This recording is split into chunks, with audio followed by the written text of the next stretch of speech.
Welcome to 40 Plus Fitness for Women. I'm Lynn Sederloff-Iristo, your host, and I'm a certified menopause fitness coach helping women in perimenopause and postmenopause build the bodies that they want to spend the rest of their lives in. And this episode is a special treat. This is the first time that I've actually brought a guest on the show. So, oh my God, I was a little nervous, but I think it went okay. And the reason I brought on this special guest is that I know that a lot of you are struggling with how to get started with new fitness habits and also how to stay consistent once you get started. And so I wanted to really bring on an expert in this kind of thing, life coach Dr. Peggy Malone. So, Dr. Peggy Malone is a chiropractor turned life coach who helps women over 40 lean into the magic of being a woman in midlife. She helps you to get curious and then gain clarity about where you want to go next with this one precious life, and then helps you incorporate adventure and play on your way to that reinvented version of you. In her playtime, Peggy plays basketball, practices back handsprings at old lady gymnastics, and goes on epic snowboarding adventures with her bearded husband, John.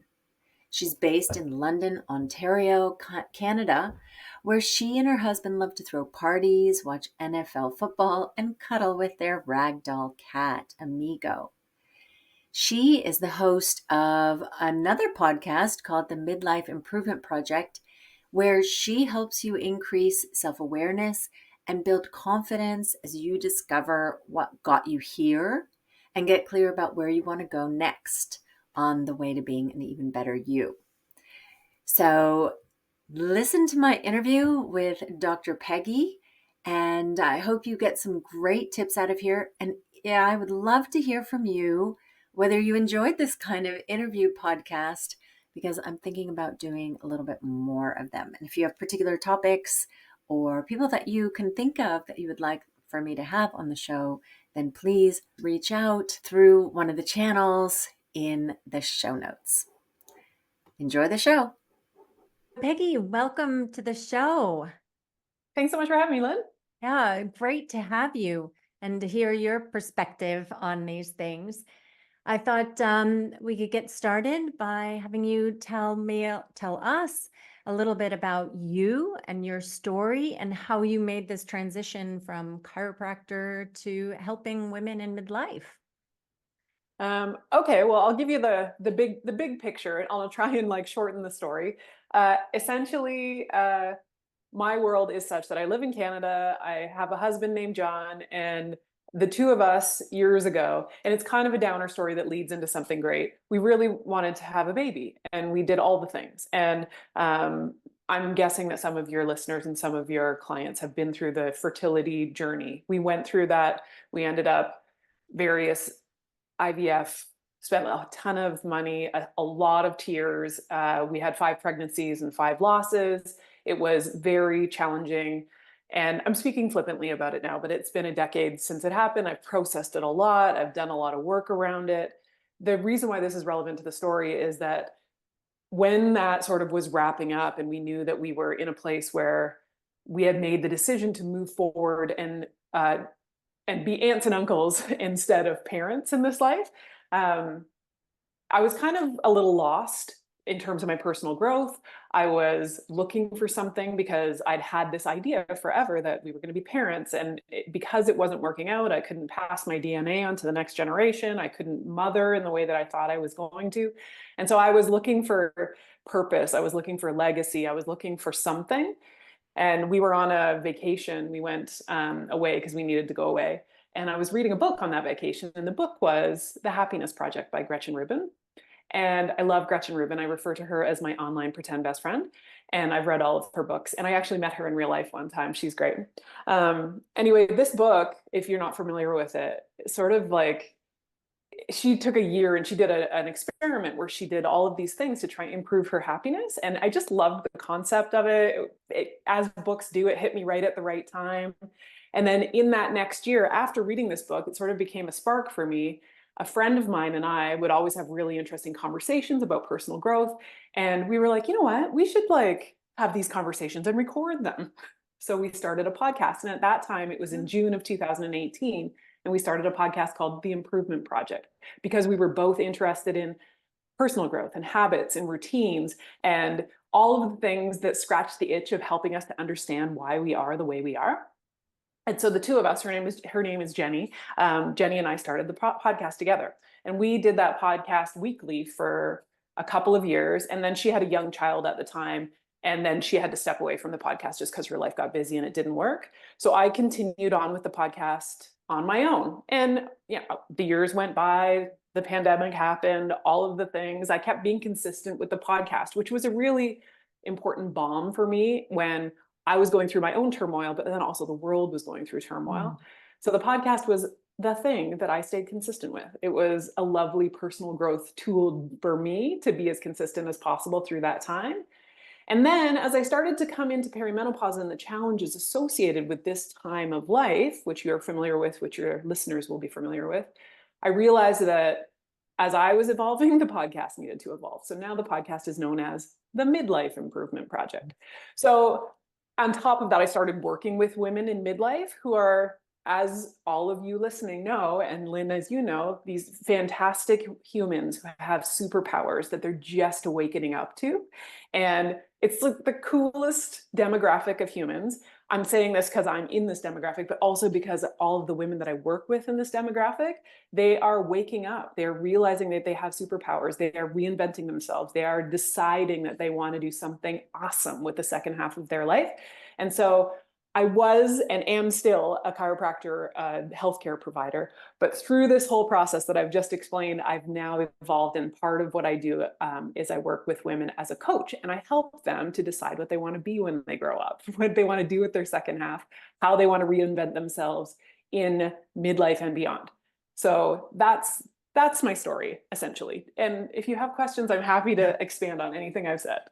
No, that is really, really exciting. And I have to say that I could have used you a few years ago because I was trying to figure out what I wanted to be when I grow up. And then I found it finally, which was Amazing. Yeah. But are there any common themes you're noticing with women when they're thinking about what they want to do? Yeah. So this won't be a surprise to you. The common themes are I've been taking care of everyone else and I put myself last. The common themes are I want to do this thing, but who am I? Imposter syndrome. The common themes are guilt because I want to do something else, but I'm not sure if that is acceptable or allowed. And then what I try and kind of push women towards is they get to decide. They get to put themselves first, finally. They get to do the thing they've always wanted to do. And they get to like worry about their own needs first before everybody else's for the very first time for a lot of women. That is so important. I always think about when you're on an airplane and they say when those masks drop, you first put it on yourself and then on others, because then you can take care of others better. And I feel like that's something that all of us, we maybe haven't done that enough in our earlier parts of life. Well, and I think, and you might have talked about this in some of your podcasts already, but I think the big reason for it is that we're swimming in the soup of how we've been conditioned. And how we've been conditioned is to be taught that our worth lies in how we can serve other people. And it sort of skims over or forgets that if we can actually take care of ourselves first, everybody around us will benefit. So if we bring it back to kind of the health and fitness piece, one thing that I've really noticed very strongly with women in midlife, they know that something's happening to their bodies. They notice they're getting weaker. I mean, I even have one woman that I'm thinking of in particular who is like, yeah, I know, I'm weaker. I need to start lifting weights and everything. And she just can't get herself to like take that first step. And then there are those, some of my clients actually, who are like, how do I stay consistent? How do I build this into a real habit that I will follow up on? because honestly, lifting weights is not something where you're going to see results right away. So you just have to do it for a while, right? So just in those two different scenarios, in a way, like how do you get someone to get started or help them to get started? And how do you help them to keep going? Do you have some tips and Yeah, well, or, this is like the biggest challenge for all of us, and myself included. I'm still in this category for getting myself going regularly with my weights. I'll do it for a while and then I'll ease off and then I'll do it for a while. So in terms of how I would help somebody with this, and in terms of like what I'm putting into place in terms of my own strategies, there's a few things that I can mention. A place that I like to start uh, when we're talking about doing something is just like people often they come to you and they'll say, Lynn, this is what's happening. What do I do? Right? Or they'll come to me and they'll say, Peggy, this is what's happening. This is what my challenges are. Just tell me what to do. Give me the step-by-step process. Give me the recipe and I'll do it. So the action is what everybody is focused on.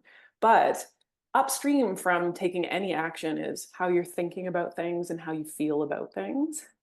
And those are the things that if we focus more on what are we thinking about, how do we feel about it, it changes what actions we take or don't take. And then that's what gets us a result. So this is a very basic cognitive behavioral model that a lot of coaches will employ. So it starts with a circumstance. The circumstance is I'm in midlife and I'm losing muscle mass. I need to do something. This is what my brain tells me. But instead of focusing on what I need to do, I need to back up and be like, what do I believe? What are my values? What am I thinking on the regular? So generally speaking, the way I start with clients is we start first with re-examining what is important to you at the stage of life and why, and how does lifting weights, for example, fit into that. So we get clear on when I say what's important, I mean, what are your values? So that might be long-term health. Somebody might have the value of freedom or independence. And if you can connect freedom and independence to lifting weights, they're way more likely to do the thing. Because if I know that if I lift weights 3 days a week, that later on in my life, I will have more freedom, or even now, even in a few weeks, I'll have more freedom. I'll have more independence as I get older. Then I'm connecting the lifting weights to my values. If my value is connection, well, now I can connect with other humans that are doing this. Now I've connected a value to the thing that I want to do. So anytime when you can get clear on what's important to you in this life, then that can be a jumping off point that allows you downstream from your values to do the thing and then get the result. So this is something that's going to be individual to every human, because every human has slightly different things that are important to them. Some humans are like, the thing that's important to me is leadership, or the thing that's important to me is family, or the thing that's important to me is beauty or aesthetics, or like the way things look, right? These are important values that once might not be important to me, but you might be like, I really want it to look a certain way. I want to feel a certain way. So, it's not an easy thing to just be like, here's the tip, go do it. It's actually going into the trenches and figuring out what are my values, what's important to me and why, and then connecting the thing that you want to do, whether it's lifting weights or flossing your teeth regularly or, doing whatever it is that you want to build in as a habit. We can tie it back to what's important to you. Okay. So that's sort of step one. Okay. So that's like really a values exercise. I've heard you talk on your own podcast about thinking about your future self. I really love that concept. That like resonated with me. Can you talk a little bit about that? Yeah, I love this too. I will say to my clients on the regular, and I often remind my own self too. When you think about your future self, and your future self can be you 20 minutes from now, or it can be you 30 years from now, that version of you has the thing that you want now. So when you think to yourself, oh, future Peggy is super strong because she was consistent doing her exercises every day or every week, I can tap into the wisdom of that future version of me. And I can be like, hey, you have this thing that I want. What do I need to do now so that I can get to you successfully? And you can always trust a future version of yourself because it's you. Mm. So I often will tap into this when I'm thinking about, I don't want to do my workout. For example, this is something my brain likes to show me as a thought. And I will be like, okay, future me, 30 minutes from now, when I'm done this workout, what would she think? And I know that this is what she thinks every time. You'll love it when it's done. You feel better. You have Mm. endorphins running through. Your body feels good. You feel great because you moved. And so that's what she's telling me. And then I can say to her, okay, what should I do now? And she'll send the message back from 30 minutes into the future. Go and get it done. Get after it. You'll feel better when it's done. I can use this same wisdom for my 75-year-old self Mm. who is taking the groceries in from the car when she comes home from the grocery store. She is going to also say to me, get the workout done. You need these biceps to be strong. You need these legs to be strong so that you can walk upstairs holding heavy things, so that you can grab a bunch of bags of groceries and bring them in the car. Your future self is like this beautiful space where you can go to for the information or the motivation or the advice that you need Mm. now, especially if you're not feeling motivated, which we can talk about motivation as well. But your future self is a really great resource. So Yeah. definitely tap into it. And I'm thinking about that image of your future self, in your 70s or 80s, because I think a lot of women, they are looking in a way at their future selves when they look at their moms, right? I mean, I know I'm looking at my future self. I mean, I look scarily like my mom. I can catch myself in the mirror and I'm like, oh my God, but I'm just noticing how like weak she's getting and that her quality of life is starting to decline. I'm thinking about, can she come boating with me, for example, this summer? Does she have enough balance to do it? She's not even 80 yet. And so I'm like seeing this future self. And whenever I see her, I have this, like, oh my God, I got to keep doing this weight training. I've got to keep my balance up and all these things. So I don't end up, that doesn't end up being my future self. I want my future self to be different than that one. Yes, absolutely. I think that's another way to look at it for sure. And then also speaking to your mom, and I think you're already there. Like, there might be people listening to this who are already in their 70s or their 80s. It's never too late to start lifting Mm. heavy things, right? So their future selves will be able to go boating potentially if they get going on the lifting the weights now. Yeah. So I hear what you're saying though. I look at my mom and when I catch like a glimpse of myself and I'm like, oh, surprising when, especially at this time of life, because I think when we were kids, we remember our moms really strongly being around their 50s. And so Yeah. now when I see my face, I'm like, oh my gosh, it's totally Yeah, my mom. So exactly. yeah. Exactly that. No, it's really true. And another one that I notice a lot with clients is this kind of all or nothing mentality. Maybe you could speak a little bit to that as well. I mean, I feel like there are almost two camps. There are the ones who go into it full on, where I just think to myself, oh my goodness, you're going to be able to do this for like 4 weeks max, and then you're going to just burn out. And then there are the ones who, I'm giving them 15 minutes a day kind of things. I think that this all or nothing mentality is really wrapped up in the same soup of putting everybody else first. And also related to that is like being a good girl, being a perfect girl. If I'm perfect, then I'll be accepted, I'll be loved. There's a Mm. lot of that overlaying what's going on here. So, as a result of that, if I can't do it perfectly, I'm not going to do it. So, I want you to give me all of the things and I will do it perfectly, or I will do nothing. Mm. And there's what happens with that is either what you're saying is they'll try and do all the things all at once and then burn out, or they'll be like, I will do all the things all at once, but not right now because I'm not ready right now. I need it to be perfect conditions, perfect timing. I need everything to be perfect. So it'll be next Monday or next month or next year or 10 years from now. But as we both know, like time's not slowing down. And it's especially important for us at this vintage to get as much muscle on our bodies as possible to do the things starting now. So when I see this pattern show up, and it happens a lot with very motivated type A women, they want to do it perfectly or nothing. So instead of all or nothing, we focus on all or something. So this is just like you said, let's do 15 minutes to start. And what the rule I give people when they're starting any new habit is, I call it the do it for 5 minutes rule. So if people don't want to exercise, I'm like, okay, can you do something for 5 minutes? And they're like, yeah, easy. I can do that for 5 minutes. And then I'm like, all right, even if you don't want to do it, commit to putting on your running shoes and then saying you'll do it for 5 minutes.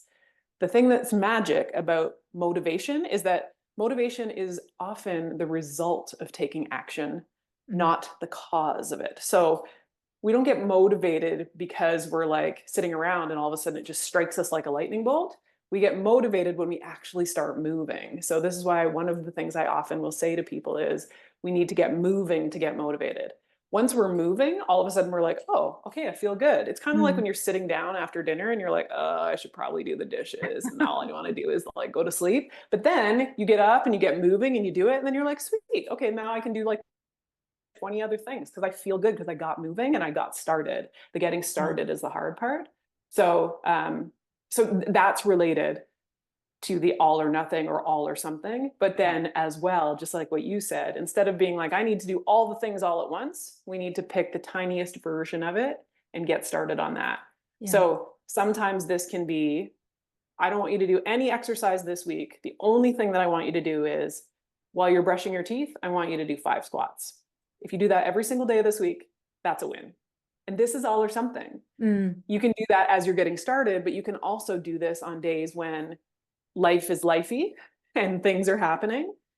If you do something, then it's going to be better than nothing. So a good Yeah. example of this is I have a client and when they know that they don't have time to do their regular workout, in between meetings, they'll stand up and do 10 burpees. And they do that 5 times in the day. And now they've done 50 burpees and it's all or something. Yeah. No, that's really true. I have one client in particular that I'm thinking of. I guess she wanted so much to be doing it right that, I mean, we had many conversations where she was Mm. asking for my permission to not do it all. So you're saying it's okay that I don't, you know, try to lose all the weight now while I'm weight training, starting weight training. Oh, this one pinches my Absolutely. heart. Yes. Yeah. Yeah. It just, by the way, it just reminds me, I think that a lot of women who have been scripted from the time they were little to be good girls, they want to follow the rules, they want to do it correctly, they want to get permission. And Mm. so, especially at this time of life when we're all waking up and realizing that we get to decide, the thing that I really spend a lot of time talking to my clients about is no one's coming to rescue you. Like you Mm. get to decide and it's you. You're the hero of this story. Yeah. So Yeah. anytime somebody is like, if you have a sneaky thought that is, I'm doing it wrong, you can just switch that thought to, I'll just do a little bit and I'll trust that my inner knowing knows what to do. And I Yeah. don't need permission to do this. I can just get started. Yeah. No, it's really interesting to hear your perspective because it's like so much bigger than just the training part of it, but it so relates to the same issues that people have with the training. So, Oh, 100%. Well, and it's such a great or metaphor or analogy for like the bigger picture because it's this thing that we know is going to benefit us and it's hard to start and it's hard to do. But if we can, we'll see benefit. So take that and put it on like starting a new career or, mm, taking a trip or starting a new hobby of any kind or starting a business. All of these things have all of this in common. It's yeah, like we need to get moving to get motivated. We need to tap into the wisdom of our future selves. We need to get clear on what our values are. We need to start with something instead of waiting until conditions are perfect, all or something versus all or nothing. yeah, And it will help us to move in the right direction. yeah, And you've heard this before. Most people that are entrenched in personal growth of any kind have heard the saying that the time's going to pass anyway. If we do a little bit of something, then it's going to get us somewhere. If we do mm, nothing, then we're going to go 5, 10 years and still be in the same place that we're in now. We might as well try something. yeah. And actually, with our health, we'll be in a worse place if we don't do anything. So, in a way, it's even more Yes. motivating to do something. You were also talking about habit stacking. I think you a little bit mentioned an idea of it with the toothbrushing and the doing Mm, the squats. That would be probably an example of habit stacking, right? sure. Do you have some others? for people who are just trying to start doing this? I'm thinking of, if you already have the habit of going to the gym to an aerobics class, could you habit stack on that, for example, to do some weight training? Yeah, absolutely. So just for those who are not familiar, the idea of habit stacking is just taking something that you do every day, all the time, and it's locked in and you don't have to think about it. It's just part of your identity. So, and a good example for me is I brush my teeth every day. I don't have to think about it. I don't have to like convince myself to do it. I don't have to gain motivation to get it done. Same thing is I drink coffee every day. It's a habit that I have. I don't have to be motivated to drink coffee. In fact, I'm excited to drink coffee. So anytime you have something in your life that you do every single day and you don't have to think about it, it's already locked in, that's what we want to stack on top of, or we want to hook to. So some people call it like habit hooking or habit stacking.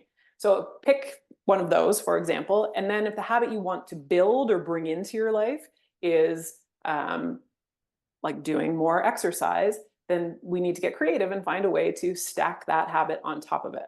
So the example you had is that if somebody already has it locked in that they go to the gym to do an aerobics class and it's just part of who they are, it's their identity, they don't have to think about it, it's not something they have to really focus too much on. If it's already locked in, this is a beautiful place to be like, ooh, that's something I'm already doing. How can I add something to it? So at the gym, perfect place after you've done your aerobics or before your aerobics, if that makes it easier, because we're trying to do it easy, not perfect. Yeah. It's let's go and do 10 minutes of adding a bit of weight training and then start to build it in so that it becomes part of the identity of who I am. I do aerobics and weights at the gym now. I love that identity thing, because this is actually something I did talk about on one of the podcasts, was that there was a study about people dieting. And when they studied the people who, had lost weight and been able to keep it off, it was because they had actually changed how they thought about themselves.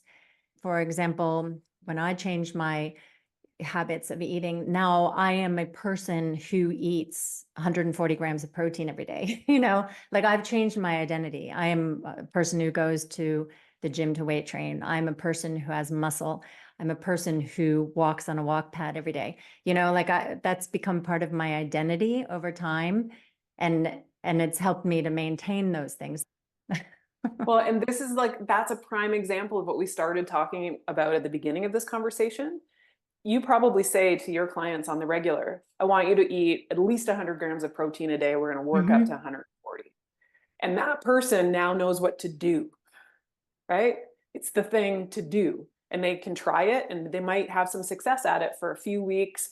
But if their identity is still like stuck in a place where they are a human who does not eat 100 grams of protein every day, then they will slide back. So it starts with how we feel and what we believe about ourselves, which is ultimately will grow into our identity. The more we think and feel, I am a person who eats 140 grams of protein every day, I am a person who lifts weights, who walks, who does these things, then the doing is just the downstream easy part of it. The way you think and believe about it is the hard part. So this is why building a little bit at a time on your thoughts and your beliefs and your identity is the thing that will allow us to do the things to get the result we want. Yeah. And it's also cool that you have the experience and evidence that it's possible to be a human that used to have an identity that did not involve 140 grams of protein. Right. Now you can share that with your clients because now I'm that human. Yeah. It's amazing the power of the mind, actually. They always say, be really careful of how you talk to yourself. It is really, really powerful. Thinking of yourself as, I'm an athlete, I'm a weight trainer. You will convince yourself if you say it to yourself often enough. 100%. Yeah. And you know what I love about this, and I give my clients these kind of exercises on the regular. You can, if I offered to a person who is brand new to exercise, I want you to think the thought, I am an athlete. Their brain will not believe it 100%. They'll be like, I don't know what you're talking about, lady. And I'm like, okay, that's fine. You don't have to believe it yet, but we're still going to practice this thought. If you practice the thought, I am an athlete, it may or may not be objectively true. But is it useful? Does it help you to move into the direction of becoming somebody who believes that they're an athlete? We can practice it. So slightly off track, but a bit of an example of this is oftentimes women in particular really struggle with worrying about what other people are thinking about them. So I'll give an example or an exercise to a client, and I'll say, okay, this week your homework is when you go into the grocery store and you put all of the stuff on the conveyor belt, there's going to be the person there who's your checkout person. I want you to think thoughts. This person thinks I'm amazing. They want to help me. They want to like say something amazing to me that's going to so I'm going to have a great day. So anytime when I interact with strangers, I practice the thought, everyone thinks I'm amazing. Everybody wants to help me out and do all the things that I need. Everything works out for me. And the fascinating part about this is that when you introduce this idea to somebody and then they go and do it, they show up with a different energy. And then so of course, the person thinks they're amazing. And then it changes their whole experience of their life. So if I practice the thought regularly, I'm an athlete, I'm going to show up with energy of an athlete, and I will have a workout that makes me more likely to become an athlete in my own mind, and then also objectively as well. So there's something so magic about how we can practice whatever it is that we want to manifest, to come into existence. The thoughts are a really big portion of it, and what you do comes after your thoughts. Oh, I love that. I think I'm going to start saying that to myself at the checkout every time. I really love that, because I think that is so, so, so true and so important what you just said. Yes. Okay. So are there any other tips or tricks that you want to share before we wrap up? Well, yeah, I've got a couple of things that I'll just mention, because I think that one thing, especially as people are getting started, they get excited and they're wrapped up in the excitement of, I have this goal. So the goal could be, I want to lose a certain amount of weight. I want to lift a certain amount of weight. I want to look a certain way. I want to be consistent for a certain period of time. So that's the goal. And the goal is great. And the goal is going to like be filled with excitement at the beginning, but over time, a goal usually isn't enough to get us to the thing we want. So we have to build systems into place. So James Clear is the author of Atomic Habits, and which I think is like basically the Bible of habits. And he's another one of my online pretend best friends. And he says, we don't rise to the level of our goals. We fall to the level of our systems. So the best way that I can incorporate this into my life and into the lives of my clients is to just get clear on what's the system. So sometimes my clients will think that I am being pedantic when I start asking them specific questions about their system, but I'll spend an entire 45-minute call and I'll be like, okay, what time are you waking up? Where do you have your clothes set? What clothes are you wearing? What do you do next? And then I wake up, I go pee. Okay, do you go pee first, or do you like drink water, or do you like put on different clothes first? We get the system laid out with such specificity that when that person has a system in place around exercise, then when they wake up, they just know this is the system that I do, instead of the goal, which is I want to work out today. Yeah. And systems are more likely to hold us like a safety net, especially when life gets lifey, versus goals, which are going to be like, oh, I'm not working out today because, this thing happened and now I got to do this. And now I'm like, whatever. If the systems are in place, and I just gave you a small example, but the system could be, there could be a bazillion things that are involved in systems for every goal, but just anything that you're putting in place to hold the space for that thing that you need to do daily in order to create your goal. So a system, the habit stacking that we talked about, is part of a system because we're hooking to a habit we already do. I'm thinking the other thing that can be part of, pardon? Can calendaring be? Because Oh, yes, absolutely. Thank you for bringing that up. So a big system, a big part of every system is calendaring, making an appointment for yourself, following through just like you would for your child's piano lesson or their dentist appointment. Your appointment is important. And for a lot of people, what we need to do here is bring in another system, which is accountability. So when you have Lynn as your coach, you've built in a layer of accountability. For me, I know very well that if I wake up at after 5 in the morning to go and do a workout, there is no way in a bazillion years that I would go if I was the only level of accountability. So for 6 months last year, my sister and I met with a trainer 2 days a week at 6 a.m. And I would hear the alarm. I'd get up, I'd put my feet on the floor. My husband would say, "Good job, buddy." This was part of the system. He had to say, "Good job, buddy." I got up, I got myself sorted, and I went, because I had these layers of accountability built in. So that was part of my system. And accountability is very magic for a lot of humans. My online pretend best friend, Gretchen Rubin, that I already talked about, she has a book called The Four Tendencies. And she talks about the fact that there are humans who are upholders, who are just good at doing all of the things and taking care of things, and they don't need a lot of external accountability. They're really good at holding themselves accountable internally. Yeah. But there's questioners, and they need questions asked before they can do the thing. Then there's the biggest group of people, and I'm in this group, and a lot of people are, and that's obligers. I will do the thing if I have someone else that is there holding me accountable. I'm less adept, less good at holding myself accountable. And then there's rebels who sort of will do it for a while and then not. They're like an interesting character. If you're interested in this at all, you can do a quiz and figure out which one you are.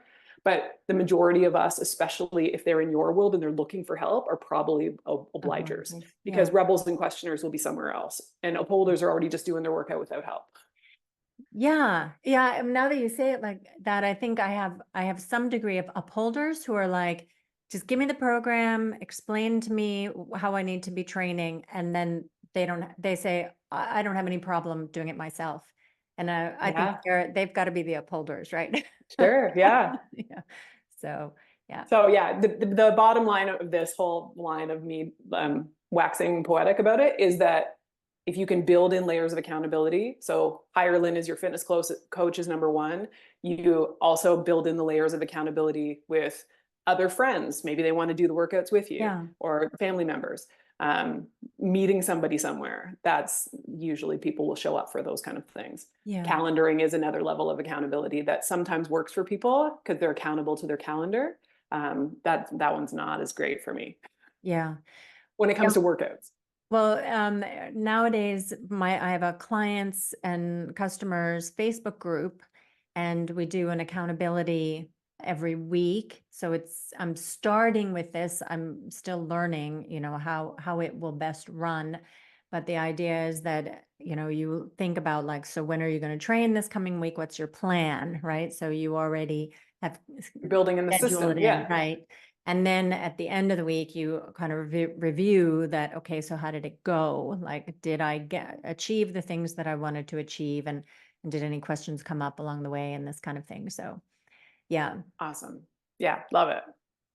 And then the last thing I'll say about all of this, and this is for women at this time of life, for all of the big goals that they have, whether it's for their health and fitness, or whether it's for career or relationship or hobbies or anything that you want to do.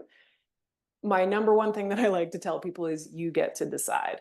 So because all of us are of this age group, we probably remember when we were in our teens watching the movie Pretty Woman. You probably watched it back then too, right? So what I like to tell people is that Pretty Woman, even though it's like subject matter is like maybe a little dodgy, it's a sneaky feminist movie because Vivian, the main character, was an entrepreneur. Now her product was maybe not something all of us want to sell, but she was sneaky entrepreneur. And one of the things she says in the movie, and I love it, is I say who, I say when, I say how much.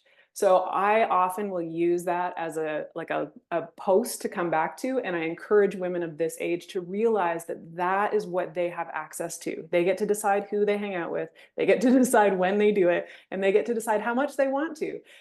They also get to decide what they want to do with the rest of their life now that they have access to more time for themselves. And I think it's the most magic time of life for women. Obviously there's some bumpy rides through perimenopause. If we can get, to a place where that's well taken care of and you're in a good place in terms of how you're feeling with your hormonal health and your physical health, anything is possible. So you get to decide. Oh, I love that. And I love that to end with. I mean, I 100% agree. I think this has been, and I see so many women around me that once they get through the perimenopause thing and they take control of their lives and they start doing the things they want to do, I mean, they are enjoying it. I mean, I don't want to say more than other parts of their lives, because of course, having family or career success or whatever is rewarding as well. But I feel like their life is looking more like them, right? Yeah. Finally. So They're in the glow of midlife and beyond. Let's call it yes. that. Yes. Wonderful. So tell us, like, where can people find you or connect with you? And what about your coaching? Because now you've been so inspiring that I'm sure some people want to hear about that as well. Okay, amazing. Thank you. The best place to find out all about me is at my website, drpeggymalone.com. You can sort of find all avenues from there. On the socials, I'm most active on Instagram. You can also find me on Facebook. If you search Dr. Peggy Malone or even Peggy Malone, you'll find me. And if you want to listen to the podcast, it's called the Midlife Improvement Project, and it's available anywhere you can listen to or find podcasts.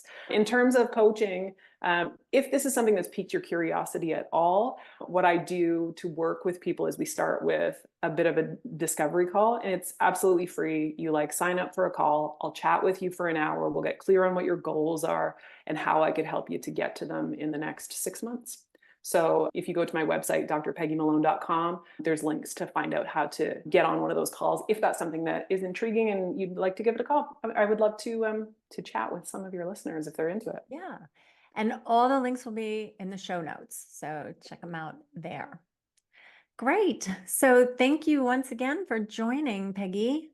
It was really Thanks so great much for having you. me. I love talking about all of this subject matter, especially to women of our vintage. Yes. We deserve it, and once again, we get to decide what we want to do next. Yes. Thank you.